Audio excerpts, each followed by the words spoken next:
इथे मी कच्ची कैरी घेतलेली आहे, त्याचे साल काढलेले आणि त्याला छान चाकूच्या सहाय्याने कट करून घेतले आहे।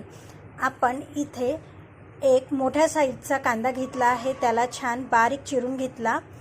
आपण इथे जिरे घेतोय आणि 3 मी लाल मिरच्या घेत आहे, चवीनुसार मीठ, कोथिंबीर, पुदिन्याची पाने, हिरवेगार आणि त्यानंतर गोड लिंबाचा पाला।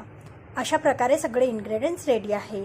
एक मिक्सरचं पॉट घेतलं, त्यामध्ये हे सगळे इन्ग्रेडियंट्स आपण इथे टाकून घेणार आहोत, जे कढीपत्ता आणि यामध्ये आपण मिरच्या हाताने तोडून अशा टाकणार आहोत आणि यामध्ये जिरे ॲड करून, मीठ ॲड करून, थोडीशी 1 चम्मच साखर पण इथे ॲड करून घेणार आहोत आपण आणि इथे आपण याला छान मिक्सरमध्ये बारीक करून घेणार आहे। बारीक केल्यानंतर आपली अशी छान ग्रीन चटणी